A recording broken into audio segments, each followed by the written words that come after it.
Welcome to highlights of another very tough stage of La Vuelta a España right here on GCN Racing. Yesterday we had yet another winner from a breakaway. Phil Gil showing everyone how it was done on the super steep slopes of the Basque Country, soloing into Bilbao to take his 10th career Grand Tour stage win. The GC riders all came in together 3 minutes down, and so there was no change on GC, Primož Roglič still in red. Today, it was a 166km route from Bilbao to Los Machucos, home of the Rampas Inhumanas. Total of 7 categorised climbs, but really it was all about the last one.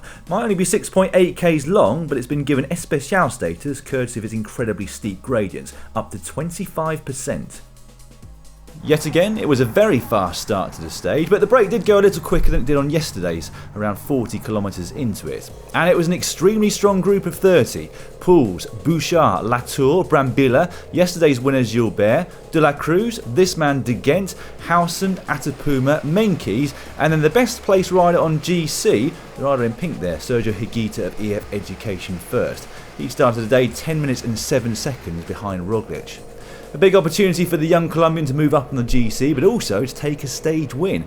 Could he single-handedly save EF's Vuelta today? 100km in though, and we were already seeing attacks from that breakaway group. There are a lot of points in the KOM competition through today's stage, but despite the presence of current leader Angel Madrazo, he wasn't able to extend his lead.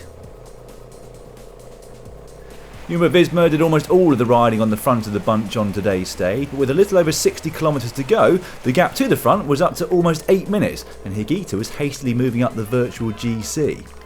Another man in the break was stage winner Jesus Herrada of Cofidis, and he took the maximum 5 points on the Puerta de Alazas. It's been a Vuelta to remember so far for the Escudi Basque Country Murias squad, who won on the stage 2 days ago, and they were up there again today, this time with the 25-year-old Hector Saez. He launched an attack very early on the stage, on a descent, finding himself off the front solo with still over 50km of the stage remaining. And he carved out a decent advantage, over a minute and a half in the space of 15km. The riders behind would have to be careful not to let it creep up too much further. That gap was up to almost 2 minutes by the time Saez crossed the Puerta de la Fuente Las Varas. Coming in towards the last 20km, and Bruno Amirai of Groupama FDJ decided to set off in pursuit of Saez, the Frenchman riding his first Grand Tour at the age of 25. As Saez began the mega steep gradients of Los Machucos, his lead quickly plummeted. Higuita was leading the rest of the group not long behind him, determined to try and get something out of this stage. Just a few metres further up the climb, and Amirai had caught and passed the tiring Saez. The gradient's already over 20% by this point. His advantage 1 minute and 12 seconds over the next group on the road.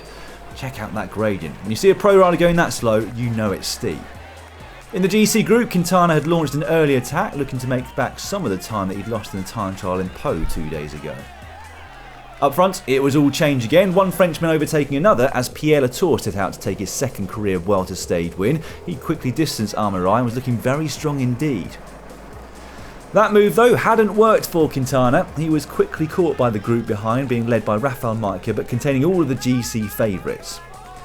With 3k's to go, Latour hit the concrete slabs which marked the steepest part of the climb. His advantage though a slender one by this point, just 35 seconds. The pure climbers were closing in fast, but Quintana was not amongst them. Having been caught, he was soon out the back as the Slovenian pairing of Roglič and Pogačar accelerated. And it wasn't just Quintana in trouble. Lopez too was on the ropes and watching his key rivals sail into the distance. Here is Alejandro Valverde, nothing that he could do against the might of the Slovenian pairing out front, and into the closing kilometre, Pogačar was sprinting towards the line, taking as much time as he possibly could, but also his second stage victory of the race. What a ride by those two. It was another 27 seconds before Valverde and Quintana came across the line, just after Latour. Another huge blow to the hopes of Movistar in the GC, but not as big a blow as it was to my tip, Lopez. He'd lose a whopping 1 minute and 1 second to the winner of the stage. Well, what more can you say about this man?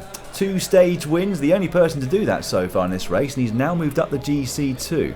There's confirmation of the top 10 on the stage. 27 seconds back to Valverde Quintana. Lopez at 1 minute and 1 second. Kelderman doing a good ride in 10th at 1 minute and 8.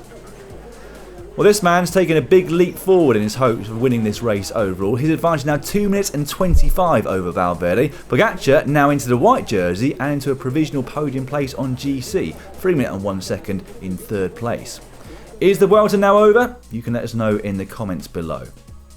Tomorrow, believe it or not, we've got what looks to be a stage for the sprinters, 188 kilometres to Oviedo. They're not making it easy for them though. There's a hurdle to overcome in the form of the third category climb, which comes 23 k's before the finish. My prediction is Fabio Jakobsen.